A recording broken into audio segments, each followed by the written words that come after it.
let's get started. Anne, is this a case we've discussed before, or is this a new couples case for you? It's New? new. Perfect. Yeah. How would you like to set it up? Would you like to talk a little bit about them? Or do you want to just um, tell us about like where you're struggling and like we can take it either direction. Okay. I'll tell you some background and also that I'm trying to use EFT. That's my approach. Mm. Right. So my clients are mid to late 30s. She is a mortgage broker. She has three children. Her 12-year-old daughter lives with her full time, and her two sons, 4 and 7. She shares custody with her ex husband. She's European descent. And the Um, 12-year-old is not shared with the ex-husband. That's from like a different partner, or no, same partner, but that's the 12-year-old's choice. I see. She Got it. wants Okay. to live with her Makes mother. sense. Yeah. So he's a Punjab Sikh. He has one son who is 5, and he shares custody with his ex-partner, his ex-wife. Um, he's in finance, and they met through work. They have both How long have they been together? they've been seeing each other for 4 years. They don't live together in the same place, but they do, stay at each other's places from time Mhm. to time.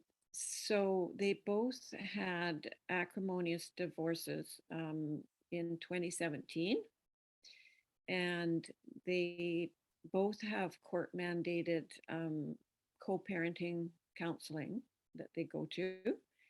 Mhm. Um, she has been in counseling, individual counseling before up to 2020. Um, Her ex-husband has recently come out of 3 months of incarceration.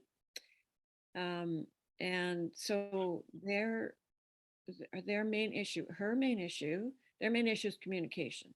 So her main issue is that she doesn't feel she can trust him, and he feels that he can't tell her things because he doesn't know how she's going to react. So when I when I'm with them and I see them interacting, it's sort of like she's the pursuer and he's the withdrawer. Mhm. Um, and so when I asked them to give me an example, well, first of all, one of the things that she felt was really impacting their relationship was the all of the extraneous things that they have going on around them, their ex-partners that they don't get along with, and all those kinds of things. And so at first, after I saw them, I was kind of sorting this out in my head and thinking about those things. And then I started thinking, yeah, but it's not really about that. It's about their relationship, right? And so, Mhm. and then the more reading I did, the more of Sue Johnson's books that I read and read and read this week, I realized, Beautiful. yeah, Yeah. it Wow. it doesn't really matter if they can relate well to each other and communicate with each other. Mhm. So That's a good takeaway. yeah. Yeah. So I asked them to give me an example, an incident, and she said, they, they they're sort of high conflict, but maybe I'd call them more moderate conflict. So they did sort of get into a bit of an altercation, but it's not, really escalated. So she gave me the example of that he keeps things from her all the time. So he's constantly changing his password on his phone, and she has had the same password always, and he knows it. And but her big issue was that he had sold his house and moved without telling her, and that he does things like this all the time without telling her, and Mhm. that she has shared her divorce agreement with him and he's read it and everything. She's very open, And when she asked him to share his, he said, yeah, yeah, okay, I'll get that for you. And then he keeps putting it off and doesn't want to do it. So when I Mhm. talked to him, um, he said that he's always afraid of how she's going to react, and that's why he keeps things from her. Mhm. And she says, well, I don't get angry, so I don't know why you do that. But Mhm. he said, so he's in finance. He's the only son in his family. And so Mhm. he takes care of all the finances for his parents. And she wants to know about his finances, and he doesn't think that Mhm. she has a right to know. So I guess what I'm looking for is sort of EFT feedback. Like I Mhm. learning EFT, and I sort of wanted some feedback from you, Yeah. and from Where to anybody go else. from here? Yeah. Yeah, from anybody else who's Yeah. dealt with it. Yeah. Yeah. So just to recap some of the main points, so trust is a big one for her. For him, around the trust is worrying about her reactions, right? Around being forthcoming and proactive around the information. Um, Secondly, she mentioned communication. So there's some escalating moments, probably around the trust. And then the third is all the extraneous stressors, as you put it, like the past partners and just a lot of outside things going on that are stressful. Yeah. Does that sound right? Or is there any kind of other key elements in there? Those are the big No, ones. no, I think that's right. He did say that because when they were discussing his divorce agreement and how he wouldn't share it with her, he said, "Yeah, but you keep telling me what I'm supposed to do in the divorce and how I'm supposed to settle Right. things and how I'm supposed to do this, and I don't Yeah. want to hear it." So Uh, that what did you do with that in that moment? I'm curious when he said that. um I was well, I just sort of went to her and I said, so he's sort of, you feel that he's withholding information from you, and he feels that you're giving him advice that he doesn't want. And she said, Right. yeah. And he said, yeah, but um, our Where session do you was go from there? Yeah, got it. So is it just the one session you've had so far? yeah, Okay. just Yeah, just to and share, you got just a lot. You got a lot of details from the first session. It's a really good start. So two things that you've mentioned. We'll start with the earlier one and we'll come back to the one we just covered, where we can call them opportunities for entry points.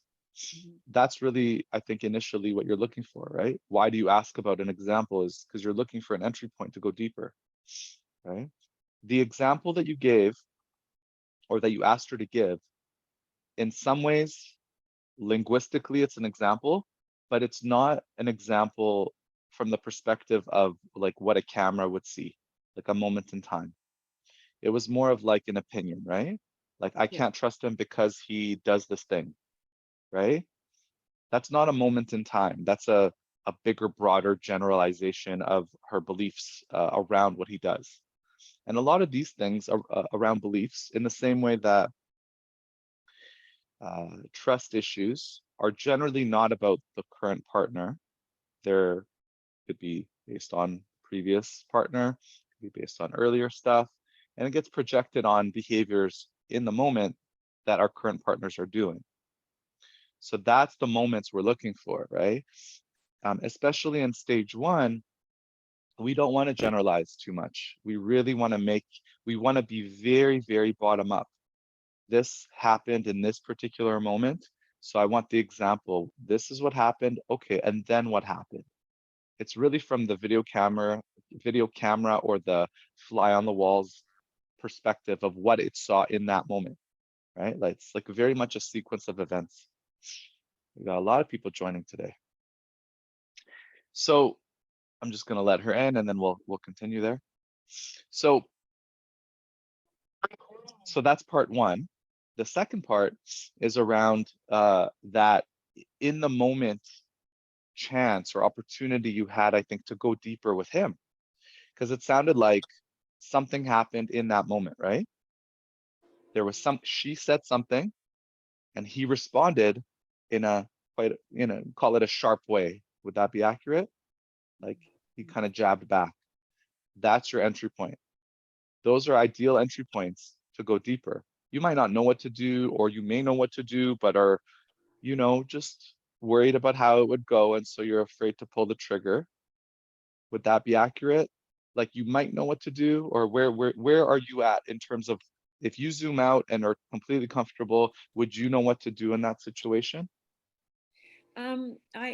I think I can recognize entry points now more than before.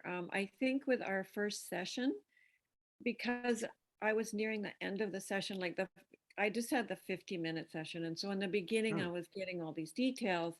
And then absolutely. I didn't Yeah, want to sort of open up yeah, something right at the end. sure. Um, so for instance, he said something when he was talking about finances. He said, well, I really lost everything in my marriage, and I'm embarrassed about it. I feel bad.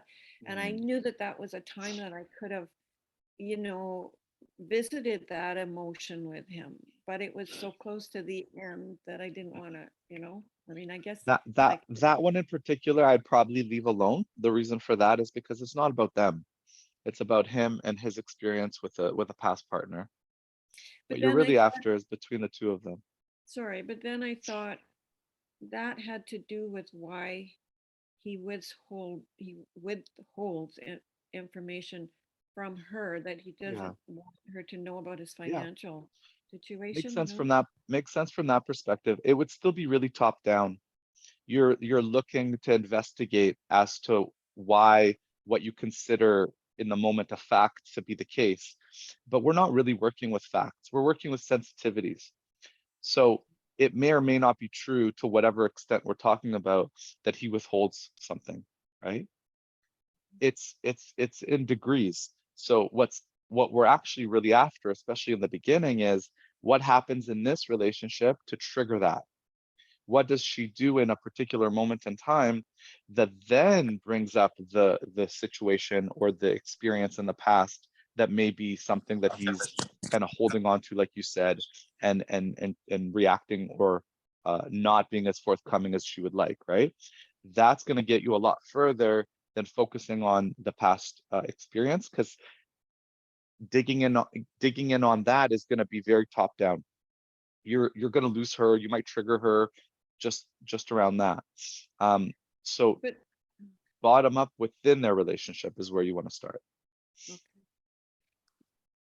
But I I was kind of seeing that as, and I could be, I didn't want to sort of delve into his past, but I wanted to connect that to his own feelings in the relationship now, Yeah, and why he felt yeah, he yeah. wanted And you to can move do on. that. You can do that. But where it's gonna be a lot more impactful is, let's say you're working on the experience that comes up in the moment when she does a particular thing, that then brings him back to a moment where his ex might have done something and he feels a similar way.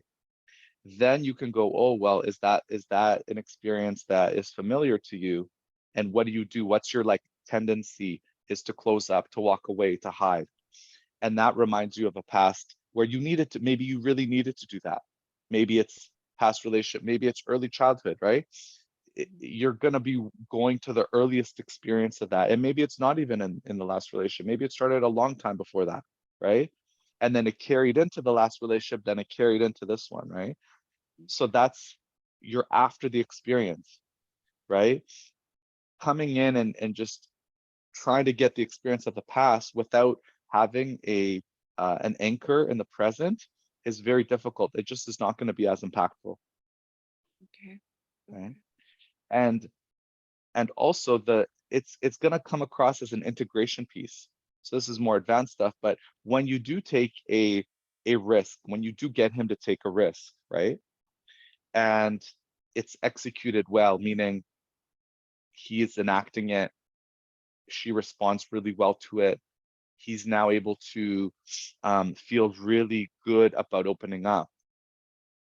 Then you can bring that in and tie it in as an integrative piece where, if you were able to bring some of those past elements in order to get underneath it all, and again, it creates this really good enactment. Then you can go, oh, as an example of an integrative, like, closing summary sort of statement, you'll be able to go, oh, so when you're, let's just say as a hypothetical, when you're reacting, let's call it, by closing up, walking away, not sharing, right? What's really happening is what you just shared, which is you get really overwhelmed, you're really scared about how she's going to react, right? And you're integrating it all because he just took a risk to be able to expose that and to share it with you and then be able to share it with her. Then it becomes really impactful, right? Okay. As content, as information to reinforce what she may have believed before about him versus what she now is exposed to, which can help kind of fill in the lines around what's really going on for him, right? So when he's saying that he's afraid of how she'll react, is that what Mhm. you're referring to? It'll be an experience that's happening right now. It could be that, it could be really to generalize anything that he's able to conjure up that's happening for him in the moment right now. That's what EFT is. It's present moment processing. So when you have um, anything you're talking about, like the first route you were going at with, give me a story of what happened this week, last week, this month that is still, not fully repaired, right? That you took away some negative image of your partner, that you still are feeling activation around, right? Like something unresolved. Give me a story, a moment that happened. The whole purpose of that is to get them to bring that experience into the moment. Mm. Once you've got it in the moment, you've got them feeling it, you can viscerally feel it, that it's in the room with you.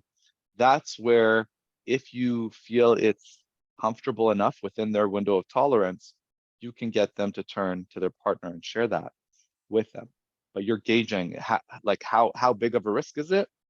You want them to be taking a risk, but you don't want it to feel too risky. You want it to feel like if it didn't work out, they would still be okay, or that you can still pick up the pieces and help them understand what went wrong, right? That it's not them jumping off of a cliff, and if there's nothing there to land on, that they won't be able to survive, and then they'll go back in their bubble and close up from sharing, and it'll just be overexposing,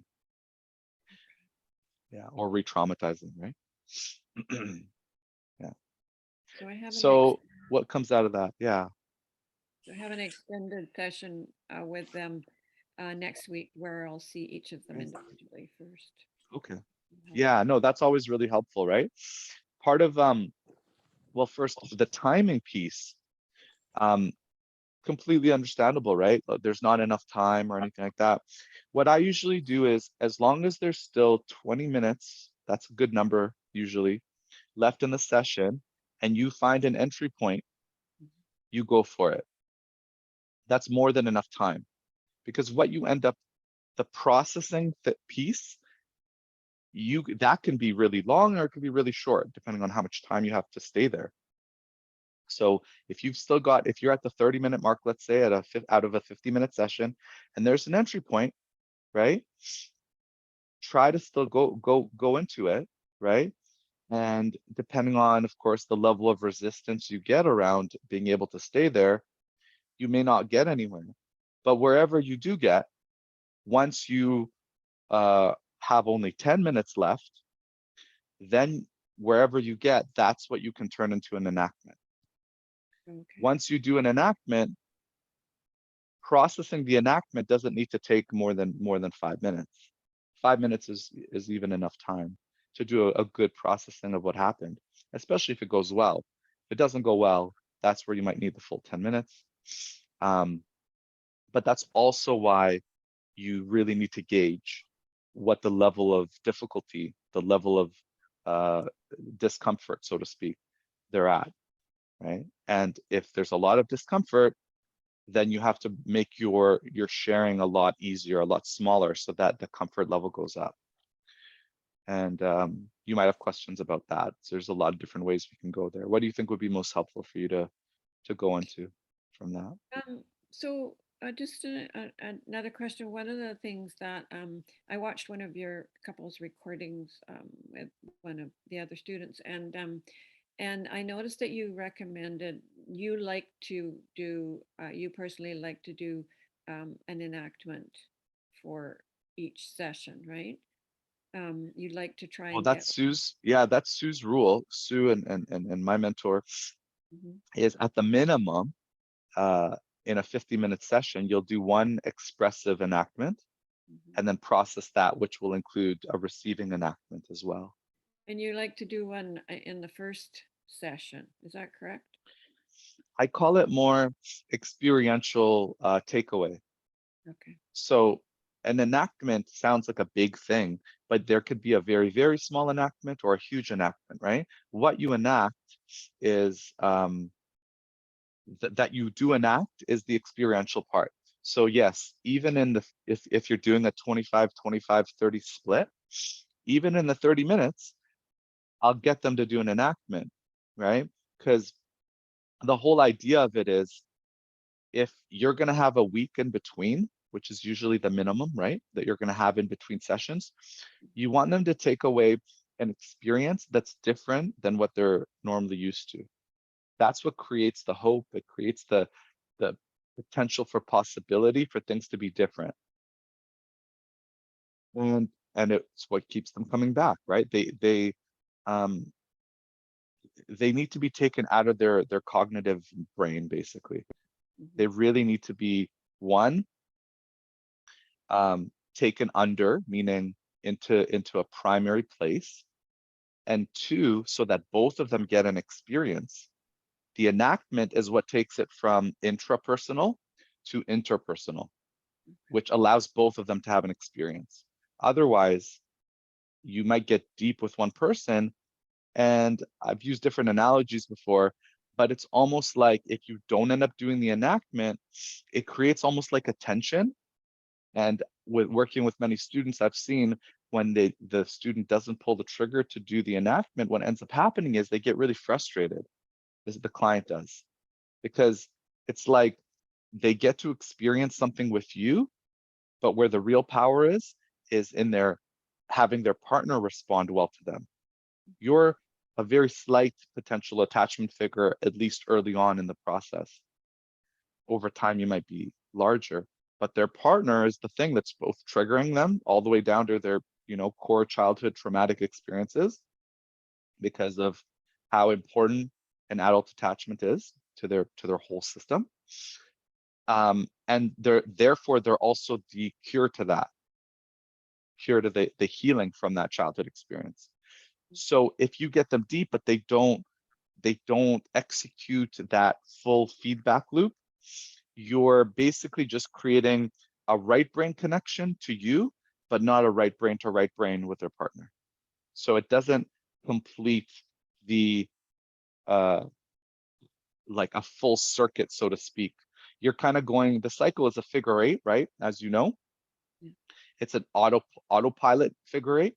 What you're wanting to turn it into is a conscious, non-autopilot, like new figure eight, where going deep and expressing primarily then creates primary in the other person.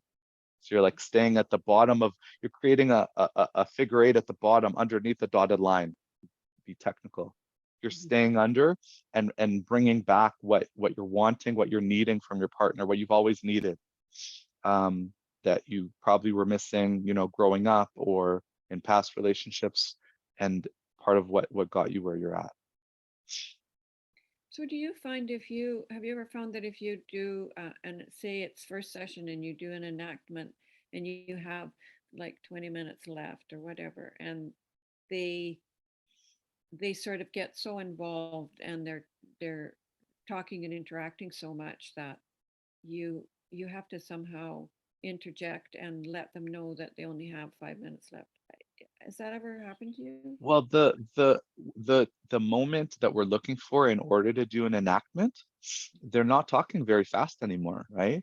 You're looking for that moment where they're softer and they're in their, the analogy is like the either the ocean or the elevator, right? So in the ocean analogy, where they're maybe normally at is like in the sky fighting.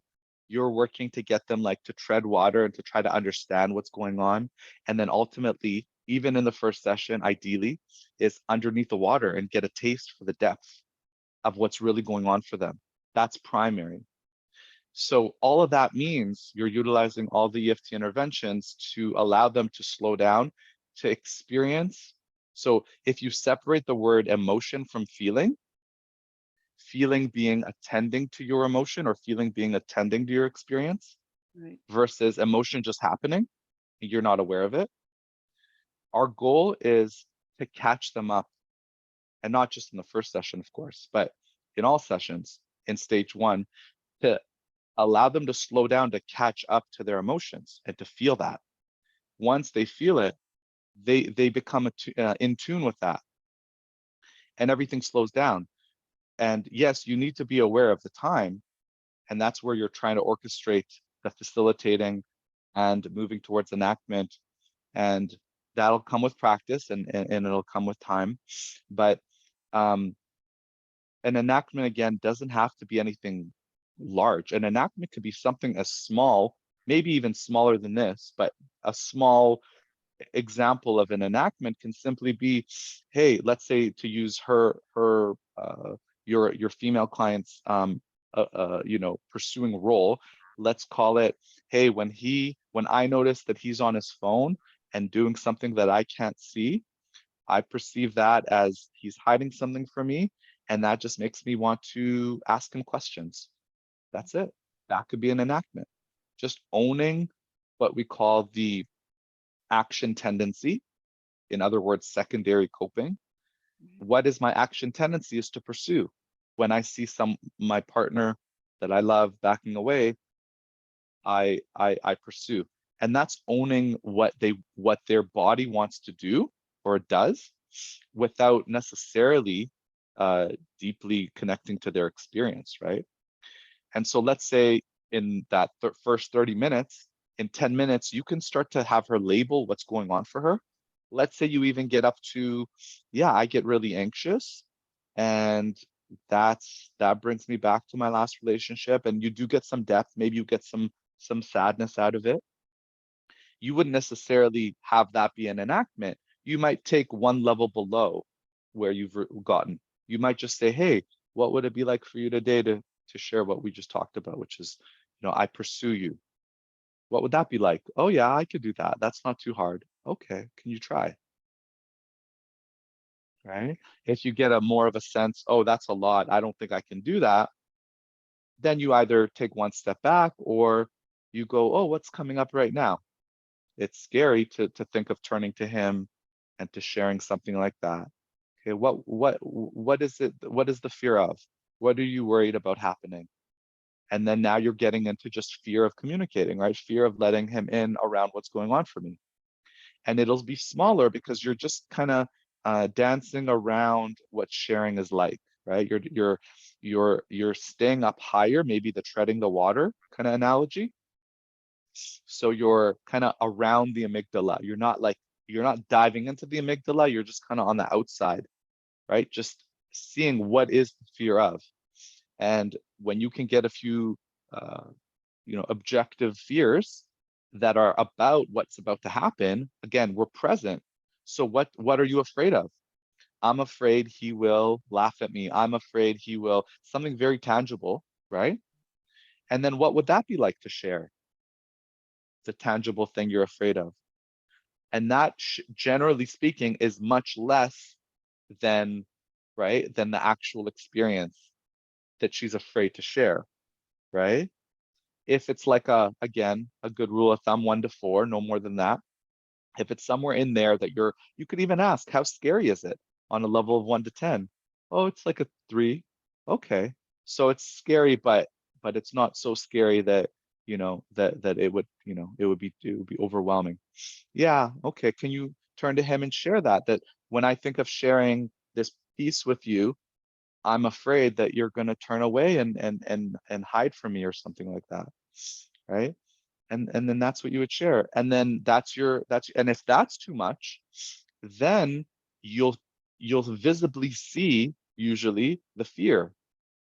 And oftentimes when someone's visibly showing something, they don't need to express it with words because you're feeling it. And that generally pulls their partner in because it's different than what they're used to.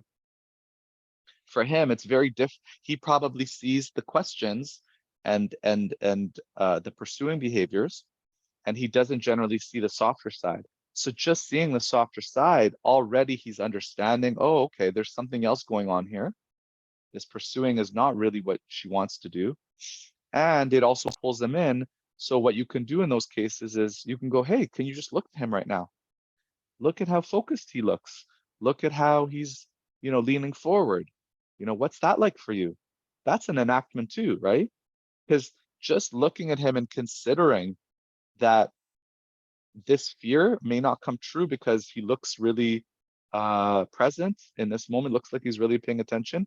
That's an enactment. Can you let that in? Can you let in that he really, just you talking about this fear, that actually, right? So all of these are enactments. That's why, even if you do what's called like proxy enactment, meaning if you go to him and go, can you see how scared she is? Right? What happens for you when you see her this scared? Even though she hasn't necessarily verbally shared anything explicitly, but non-verbally she's shared a lot. So what happens for you when you see her like this? And if you get a good warm response, you can usually tell, like if they're engaged, you're going to get a pretty good response. Then you can get him to share that back with her, right? And it's like she did an enactment, but we call it a proxy enactment because all you did was get him to pay attention, and then um, uh, you're enacting on her behalf by saying, "Can you see how scared she is to share this with you?" That's you enacting for her, and she can still receive without having to have expressed something explicitly like that. So all these are enactments. You're just finding little, what we call thin slices, a thin slice of an enactment. That's what you're looking at. Because when she was sort of, you know, acting sort of like the pursuer, and she's turned to look at him and she's saying these things to him, and but he doesn't look at her. He doesn't look Hmm. back at her. He just This is the trigger looks right at there. as hands that He's are resting triggered. on the table. It Yeah.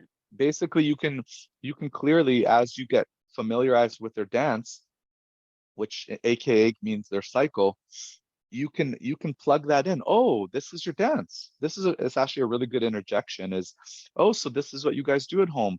You'll start to kind of do these things that will try to, instead of calling it pursuing or anything with like a negative connotation, I might say, you're trying to get his attention. You're kind of framing it in the way like more attachment terms. You're trying to get his attention. Like, hey, I like to use analogies sometimes. So you're trying to like knock on his door, but you're knocking kind of hard, and then he turns away. And I see you looking down, and so and then you see that as, I can't reach you, right? And you're just labeling their cycle through like positive attachment terms of like what is the attachment intention. That's a good way to label a cycle when you zoom out and just label what you see, but from their attachment cues, if you know them. If not, then you can still, as neutrally as you can, okay, so when in the way that you just asked him the question, I noticed, so you asked it and you look down, sounds like there's a lot going on here, you know. Let's kind of look under the hood, or let's dive into one of your experience around what just happened. Just something I just noticed happened in the room just now, where we went from doing this to something took over you, but not individually, something collectively took over you. And that's what we call the cycle. And that's what we make the enemy. We don't make, there's all Yeah. these terms like "can hold me tight," which I like, which is, find the bad guy and, the polka and these kinds of things. And the whole idea of that for me is that this is the cycle taking over. The big thing is, how do we make what you both unconsciously get lost in as the enemy, that you can both work together to first recognize, right? And then together work against, as opposed to thinking it's always the other person, right? which of course, based on your childhood, makes perfect sense why you see it that way. But we're trying to work towards a new cycle. That's why you're here. You're trying to, right, work on your communication. That's where we are able to like more crystallized version of specifying what does working on communication mean. It means moving it from what I'm seeing right now as far as your cycle to the goal cycle that you have for each other. Even if you can't verbally, be aware of it, I always get clients when I'm working with them individually to close their eyes and to imagine what's the perfect relationship, right? How do you know that our work here is done? What looks different in your ideal relationship? They may not have language for it, but they'll have something where they go, okay, the opposite of what I'm experiencing now, if I flip it over, even at the minimum, they'll have an idea through what's not going well right now. And so that's what you're helping both of them to construct. So it's good to identify the cycle to them early on, so that then you can sort of set up that identification for them, right? Yeah, So it that depends. Yeah, it together. depends. Some people really benefit from psychoed, but I like to do it through again, very deductive. This is what I'm noticing happening right now. How does that fit for you, right? Yes, okay, that fits well. As opposed to just talking about this is what a cycle is, right? No, From them is gonna land generally a lot better. And no, but I not mean, spending too much time there either. yeah, but I mean their own cycle, like the pattern, that Hmm. they're Hmm. presenting. Yeah. Yeah. And it's also really helpful at the beginning of sessions to start to get their understanding of what happens for them. Because then they get to group it instead of like we had 10 fights this week. We had two major fights, but it happened 5 times each. You know what I mean? They're able to group it into these collective patterns and see it from an outside point of view where it's like, oh yeah, this has happened before. I've had this thought before. I've seen my partner this way before. That's really helpful because especially for withdrawers, I notice it helps them go, oh, okay, like this isn't so chaotic. There's something to this that we can both be able to be proactive, predict. Also, we get lost in it, we can come back and go, ah, yeah, I can point to that. That's what happened. That's a huge shift for a lot of people. From chaos to pattern is huge for a lot of people. Because then I can they're understand not it. blaming the other person so much. It's the Exactly. Yeah, cycle. it helps support that. Yeah, exactly. Yeah. Okay. Okay. Yeah. Okay. Okay. Those are helpful things. So yeah. And I guess just um recognizing a good moment to sort of interject and Yeah. yeah, and Yeah. speak to them Yeah. about it. Yeah. There's so many moments, right? At Mhm. all sessions, right? And you're just looking for one. Okay. Yeah. Mm. Can we open up to the group to see if anyone else has questions? I'm sure there's people that are curious and maybe have any questions that we can go over for Anne's couple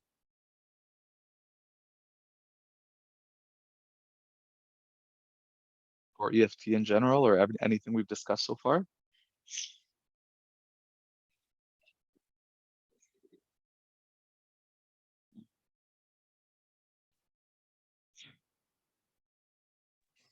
I guess I I just find the enactment fascinating, and yeah, like everything resonates with me of here, but it's so difficult to get it in practice. It's just so difficult, and I actually have a recording of it, of a very clumsy one, I think, which I wanted to share with you at some later occasion. But yeah, everything you said. Let me just say something about the clumsy one. So have you ever seen a baby that goes straight from like crawling to walking like over like in one moment or to riding a bike? You have to do it clumsily before you can do it Mm. well, right? There's lots of levels before you get to there's a saying in EFT, also.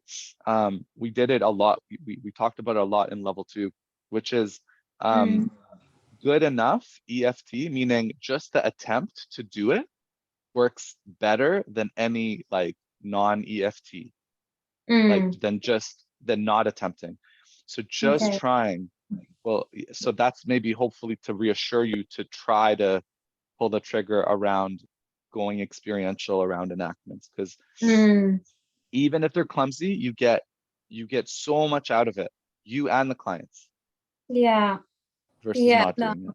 Yeah, So I guess that's it. And then like when we talk about it, it's for me, I don't know, Anne, how about you? But just the challenging part is to actually feel the moment, when's the time to do it, just for when to the, do it. the Yeah, environment, if it's ready. Like, I mean, there are some like, and you've talked so much about that off here, like just ensuring that it's safe, like nobody is agitated in any way, right? They are kind of like grounded in the moment, so that everybody can get the experience. But yeah, it's just kind of in my attempts, it always turns out the way that even if I get the withdrawer, which is the recent case, to open up and kind of go a bit deeper and be a bit braver, and the pursuer is kind of like still, well, shaking her head, but still cool, with it, giving right. that space. The pursuer has not softened at all. The withdrawer is done. Some big stuff is being said, I don't know, in my opinion. And then I see absolutely like nothing on the pursuer's side, and pursuer is stuck on the surface, on the secondary. So yeah, so I kind of like, even in the last attempt, forced it a little bit on the pursuer, just to kind of like show it from a different angle. And I don't know exactly how that turned out yet, but that's the challenging part for me, to know when to catch a group in the moment, Yeah, whether it's a couple or family. got it. Yeah, so I'll say a couple things there. So the first is there's no perfect moment. Um, Also, I don't look too much to the opposite side in order to know whether it's a good time, especially a pursuer, because what softens the pursuer more than anything, Yeah. in my experience, is when the withdrawer looks at them and shares what's going on for them.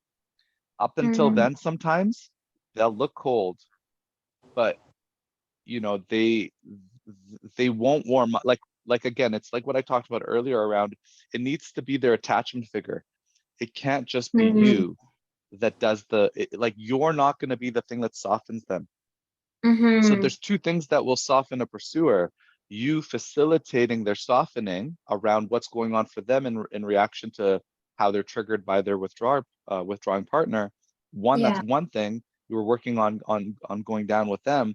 But actually what will soften them more than anything is having their withdrawing partner be shored up and share something vulnerable. So it's Mm, not about them. It's about, do you feel like what the state of the withdrawer is a vulnerable one? Do mm, you feel it viscerally in the room? Is he, in this case, is he connected? Again, that feeling versus emotion. Is he feeling his emotion? mm. Can you feel it? Forget her for a moment. Can you feel that what he's saying, the Yeah. words that he's using, are uh, overlapping or congruent with what? So, like, if I use the word sad, he looks sad. If I use the word overwhelmed, he looks overwhelmed. And there's not like a disjointed, disconnected sort of, a something in your gut is off. No, like they're actually congruent in what they're saying. If the answer is yes, then it's really just about asking the question of what would that be like to turn to your partner and share that without Mm-hmm. actually telling them to do it. You're just asking the consideration of what it would be like. And then you'll see them get really scared. And that's good, because that's an Mm-hmm. emotion too. And then you talk to them about the fear. A withdrawer is not going to be able to share their underlying feelings until they feel safe that their fear will be heard consistently. They Mm, need to be able to go to their withdrawing or their pursuing partner and say, I'm really scared you're going to do this. And so I'm protecting or I've learned to protect my primary experience. I'm afraid you're gonna get mad at me. I'm afraid you're going to laugh at me. I'm afraid you're going to criticize me. I'm afraid you're going to ask me questions about what I'm sharing. All these things are things I'm afraid of. So what I do instead is I hold on to this. So what that does is now you can ask the withdrawer what that was like for them. And most of it's going to be based on, in that moment, how the pursuer's face looks like. And if the face is cold, Yeah. that's okay, because you would say back to the withdrawer, you'd say, so you don't know. It really is dependent on how she's going to respond. So I'm not going to keep you kind of alone here for too long. I'm going to go to the pursuers. What was that like for you? What was it like for you to see him share that he's afraid that you will do this? This is why he holds on to his feelings. And then it's usually going to be some kind of like, oh, I would never want him to hold on to his feelings. Oh, you know what I mean? Like it's going to be some kind of realization and some kind of reassurance or reinforcing statement that says, please don't do it anymore, right? Mm-hmm. I don't want you to be doing that. I'm not going to do the thing that you're afraid that, that kind of thing, that kind of reassurance. That's the thing that will make it easier for him to be open about the fears. Once he feels safe to share fear, then he feels safe to feel his feelings, not just looking at you, but also looking at her. And that's exposing himself to all those things he's afraid of, which will be very painful, but nothing he hasn't experienced before. But maybe he hasn't experienced it in response to exposing his primary feeling. Yeah. So he's going to have to be able to get in touch with that sense of overwhelm that happens each time she asks him questions. So that's oftentimes the first kind of, it's almost secondary in a way. We go from like, I don't like it, very vague terms, and I just want to turn away, or I just want to do this thing, very behavioral terms, to I get really overwhelmed, right? Okay, where's that in your body? You like pay attention to that, get him to stay there so that she can see this is really real for him. And then once you can get him to feel it, you go, what would that be like to share with her? It doesn't have to take very long, right? And then it's super scary, so then you share the fear instead. Yeah. But yeah, on the next one, it would be good to show the tape that you have, and we can see, how do you refine it? There's no perfect, right? There's no perfect moment, and from each moment you can learn a lot from it, especially if you're recording it. Yeah, and the biggest one, I guess, from my experience is too that it takes many sessions to get to the point where the withdrawer actually initiates, that starts, the therapy. And then I often start with a withdrawer in my first 30-minute session, and we do an enactment. The reason is because the pursuer generally feels like they've been doing all the work. So right from the get-go, we start with the withdrawer to do the work, so to speak, and then the pursuer can see what's preventing the withdrawer from doing the work. That makes that's so accurate, because that's what always comes out from the pursuer's side, that the withdrawer does nothing to fix the problem, and there is absolutely no attempt in any way to or care. That's so interesting. And it's not that withdrawers don't try to verbalize the barrier or the resistance, but the way in which they do it ends up to the pursuer looking like withdrawing behavior and not like what they're actually going through. That's why that overwhelm thing is oftentimes a really good place to start. And the pursuer has no idea that, as obvious as it might be to us, they have no idea that their partner is so overwhelmed, even though, because on the outside, pursuers, generally speaking, are very sensitive to the rejection, to thinking they're not lovable, and they're so used to knocking on that door in an aggressive way, they miss reading what's going on in their withdrawing partner. They just see it as they don't care, where in fact, so much is going on underneath the surface, and withdrawers are so good at hiding what's going on. They've gotten good in their life to kind of cover what's going on for them. So they just look blank-faced, right? Or they turn away. And turning away is such a big sensitivity. They're doing it to protect themselves, but to the pursuer, it's they don't care.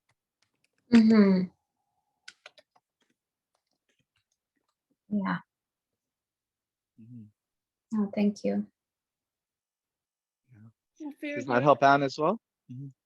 Yeah, it does. Yeah. Yeah. Do you ever have a time when a pursuer just won't recognize the other one's emotion and doesn't think that it's genuine, or won't, validate it? More than that, what you'll get is when the withdrawer is very vulnerable, when the pursuer for, let's say, 20 years is so used to this one version of the person and asking them for what they want, when they finally get it, they can't believe it, right? Not because it's not real for them in this moment. They see the person that they've known for 20 years, let's say, they see it's real for them, but they don't recognize it because it's just brand new, and allowing it in is a risk, is a huge risk. So what happens is automatically their brain goes to the last 20 years or certain moments, and they're not present. Their their mind is escaping to whatever it can to not let in what's happening right now. It's too big of a risk, because then it means they have to go back to really, to one, opening themselves up to believing, oh, maybe they do love me, and they're so, you know, uncomfortably comfortable in the current cycle that it's almost better to, to kind of be comfortable with your enemy than to, to make space for your friend again. So what do you do in that case? I get them to notice what's happening. So right now, what's happening, for example, is a part of you really wants to let it in and is seeing it, but but then the other part goes, this isn't real, this is too scary, and share both parts. So you turn that into an enactment, right? Because in that case, it's very important that if the withdrawer is the one doing the expressing enactment, that they understand what the experience of the pursuer is, of the receiving partner is. Otherwise, they're not going to want to take that risk again. So it's really important to open it up. And when you open it up, it needs to be split in that way. The person that's taking the expressing risk needs to know why it didn't go well, right? They need to know part of it went well, meaning the part that was able to be present, and that's the part you can have enact back.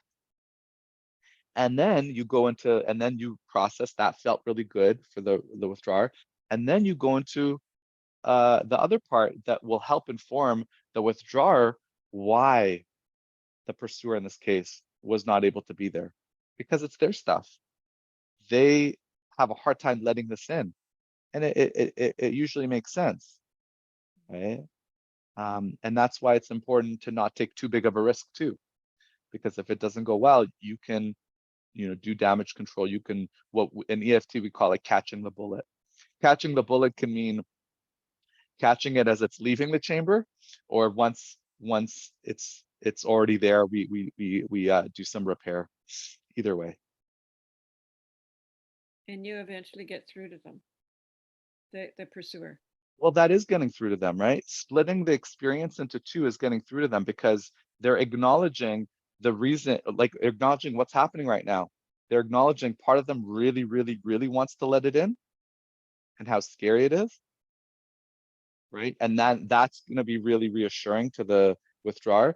And then the other part, the one that was pulling them in the other direction, validating how essential that part is to keeping them safe as well. Next time the withdrawer takes that risk again, it'll be a lot easier for them, because we're processing a fear, right? The fear of letting in, this is actually your withdrawing partner that's opening up. This is what you've been asking for 20 years. You finally have it. It's not just going to overnight be an amazing experience. Why should it be? It might take a few times. That doesn't mean it wasn't it needed to be that way. That's what I'm saying. It's like there's no perfect enactment. And an enactment just essentially means, instead of just sharing it with you as the therapist, they're able to share what's actually going on for them in a genuine way to their partner, which they can't normally do by themselves, currently at least. That's all it is. And then you process what that was like for them. That's the new cycle. And so that works well for infidelity as well, like past infidelity, where the pursuer is trying, is having a hard time getting over it. In 4 minutes, I don't know if we'll be able to cover that piece, but Okay. what I can say for now is that it depends on how deep the wound is. If the wound is not that deep, it may be enough, right? But if it's deep, then you're going to hit a plateau. They're not going to be able to, on the pursuer side, let in the experience of the other person. There's going to be a block. That's the plateau I'm talking about. If you keep running into blocks, you're going to have to go into that betrayal, in the case of infidelity, directly. I've got some videos on that, of what that looks like. That's really just going not into a recent experience, unless the infidelity just happened, but into what that whole experience was like. And it requires them going quite deep, and deep enough so that the hurting partner, the person that did the cheating, is able to really connect and be able to really feel the remorse, because they can really see the pain that their behavior caused. And that's just the beginning of the healing. That needs to happen consistently, and not just in the therapy room. When the associated behaviors around that trauma come up, anytime they get triggered around trust and betrayal, they need to be able to go to their cheating partner and be able to talk about what comes up. And that needs to happen consistently, as opposed to what generally happens, which is, I need to look at your phone. I need to have access to all your accounts. I need you to pick up the phone every time I call. Like, these kinds of controlling behaviors, those don't help a person trust the other person. It helps them trust the behaviors that they themselves are getting compliance in. That's not the same thing as trust. Okay. So that's a 2-minute answer to that question. Thank you. Yeah. Any last minute questions for anyone? We mostly covered kind of how to go deeper, how to look for those moments, what to do when those moments occur, those entry points, and yeah, a little bit about enactments as well. Thank you. It's been very helpful. Thanks. Good. I Yeah, just so we can watched, do these. Sorry, go ahead. sorry, I just watched the other video you had on there, who catching the bullet one with Pavan, and I found Yeah. that really helpful with a lot of questions that Anne asked as well, with kind of what to do when the pursuer doesn't take what the withdrawer is saying. So if Anne wants to watch that, I found that video very helpful. Yeah, I Okay. remember that one. That was a good one. And is that one of our recordings, or is that on YouTube? Should be on I YouTube. found that one on YouTube. Okay. Yeah. I have another 10 or 15 that have not been uploaded. I've got someone doing it for me now, because it's very tedious work. So the editing and whatnot. So yeah, they should be coming. There more and more should be coming, much at a better frequency than before. Now that I've got someone on it, maybe like every 3 or 4 days, until they're all caught up. Okay, good. Good. Thank you. But thank you, everyone. Yeah, I'm happy to do these like once a week for anyone that's interested, until yeah, throughout your practicum and beyond as well. Yeah, so just let me know. Ofir, I would like to do another one. I have a family where the pursuer will not give up. That's why I asked that question. So, Yeah, okay. yeah, we can have a whole topic on pursuer softening. Pursuer softening technically is a term for stage 2. but the idea is still similar in stage 1. So we can talk about different ways of soothing the pursuer. There's different ways, but a lot of it is going to be in your body language and your ability to understand what's going on for them, to validate their secondary behaviors. But yeah, we can talk more about that in the next one. Okay, thank you. Yeah, thanks everyone. See you Thanks next for time. coming, everybody. And we'll see some of you in a couple hours. All right, take care. Bye.